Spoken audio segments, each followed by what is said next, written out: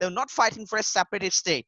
It was the very first time in 1930 that Allama Iqbal gave the idea of a separate nation. Before this, none of them had thought about it.